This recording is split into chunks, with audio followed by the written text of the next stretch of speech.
Assalamualaikum warahmatullahi wabarakatuh. Kembali lagi di channel Scriptflow. Kali ini saya ingin membahas dan menjawab terkait pertanyaan, apakah tes atau ujian advokat ini susah? Nah, banyak yang mengatakan ujian advokat ini susah, dan ada juga yang sebaliknya. Nah, kalau saya pribadi, ini tergantung daripada kapasitas kalian, para calon advokat yang ingin mengikuti ujian, dan penyelenggaranya. Penyelenggaranya ini dari mana? Tentu dari organisasi advokatnya masing-masing. Nah, saya kira saya tidak perlu menyebutkan ya, organisasi advokat A, B, C, dan D. Nah, kurang lebih apa yang kita kerjakan soal-soal ujiannya ini, itu tidak jauh daripada apa yang disampaikan pada saat pendidikan. Nah, gitu ya. Nah, saya memberikan sekilas gambaran dulu ya. Ujiannya itu soalnya beragam ya. Mungkin untuk soal esai itu, soal pilihan ganda itu dari kisaran 70 sampai 100 ya. Nah, terus untuk esainya sendiri kisaran 4 sampai 5 soal ya. Ditambah lagi ada simulasi drafting, pembuatan surat kuasa atau gugatan atau somasi. Dan itu menggunakan tulisan tangan, bukan ketik ya. Jadi ujiannya ini tulisan tangan dan kalian harus hafal formatnya. Sebenarnya itu yang menjadi tantangan saya sebelumnya itu. Nah, saya kira kalau untuk pilihan ganda, ya bahasa kasarnya kan tinggal hitung kancing aja bisa, tapi enggak juga. Semua ini tergantung daripada apa yang kita pelajari sebelumnya. Kalau rekan-rekan di sini sudah terbiasa ya mengenai hukum acara, mengenai organisasi advokat, mengenai apalagi namanya ya, hal-hal yang umum lah yang dipelajari di dunia perkuliahan, saya kira tidak menjadi halangan buat rekan-rekan untuk bisa mengerjakan dengan mudah. Nah, gitu ya. Nah, untuk soalnya apa aja? Ya, lagi-lagi saya tidak bisa memastikan udah pasti soalnya ini ya. Nah, tapi saya ingin berbagi sharing kepada rekan-rekan. Kalau saya dulu tuh kisaran ada 70 soal pilihan ganda. Nah, yang harus dipastikan itu adalah materi yang di-share. Ya, biasanya kan materi-materi yang di-share itu berupa PowerPoint ya. Jadi kita melihat cukup screening aja ya. Kita baca. Nah, paling nggak lama juga gitu. Nggak perlu kalian baca undang-undang. Maksudnya baca satu persatu gitu, nggak perlu. Baca yang poin-poin pentingnya. Nah, berhubung organisasi advokatnya menyelenggarakan ujian, kalian juga harus tahu seputar ya organisasi advokatnya sendiri. Nah, jadi kita harus tahu profil organisasi advokat yang kita ikuti ujiannya, penyelenggaraannya.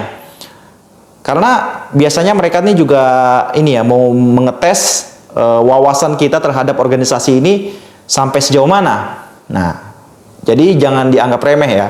Otomatis ada juga materi seputar advokat, kayak misalnya kode etik, terus majelis kehormatan, apa aja yang tidak boleh dilakukan. Nah, itu yang harus dipelajari juga ya.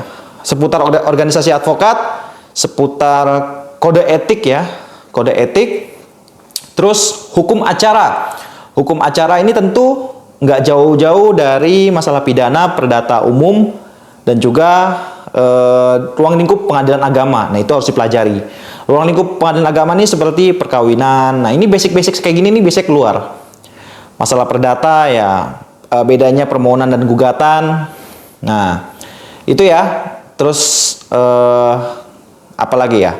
Kalau saya kemarin Mahkamah Konstitusi keluar. Nah, nggak tahu di kalian apakah ada apa enggak. Dan juga alternatif penyelesaian sengketa, itu juga keluar. Jadi beda-beda ya. Kalian bisa baca kisi-kisinya, atau misalnya kalian membeli buku juga silahkan ya, beli buku ujian profesi advokat. Ya silahkan, mau latihan simulasi juga boleh. Tapi yang perlu kita ketahui, baca dulu materinya. Gitu. Jadi jangan asal kita ngerjain simulasi, tapi kita belum baca sebelumnya. Diharapkan untuk baca dulu, baru nanti latihan simulasi. Nah, saya kira itu ya, kalau pilihan ganda itu ya insya Allah ya mudah lah ya, lebih ke arah mudah. Nah, untuk esai esai ini kan ada istilah-istilah yang dasar, tapi ya semoga rekan-rekan juga menemukan istilah yang kalian ketahui gitu. Misalnya bedanya tadi ya, gugatan dan permohonan, bedanya restoratif justice dan justice kolaborator, terus juga arena persidangan seperti apa ya kan, itu harus bisa dideskripsikan. Terus bedanya kompetensi absolut dan relatif ini apa. Nah, hal-hal kayak gitu saya kemarin keluar. Ada juga yang memberikan studi kasus nih.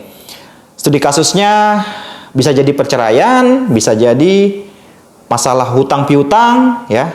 Kalau saya kemarin masalah one prestasi sih ya, terkait dengan penyewaan, dan itu atas nama PT. Ini agak susah juga nih sebenarnya, agak susah.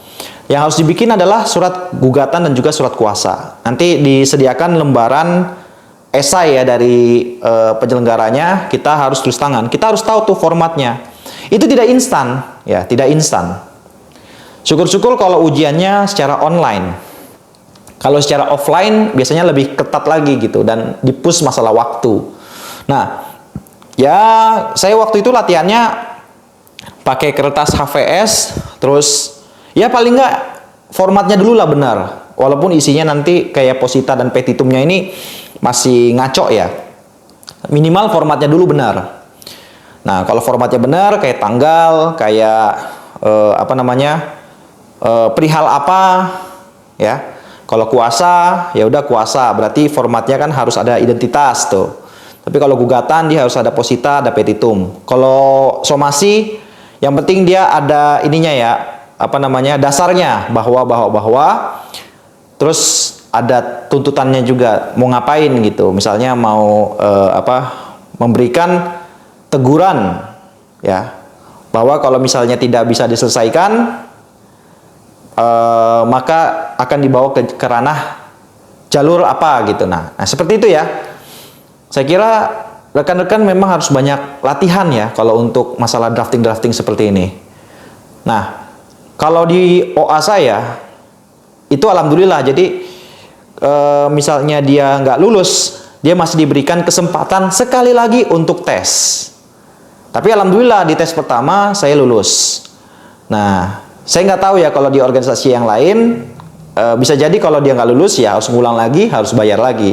Biayanya kisaran 1,5 juta. Makanya kalau rekan-rekan di sini ingin mendaftar ujian profesi advokat, harus niatkan dari awal, memang benar-benar serius dan sudah belajar.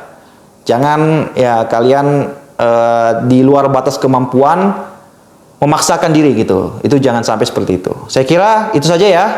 Terima kasih. Wassalamualaikum warahmatullahi wabarakatuh.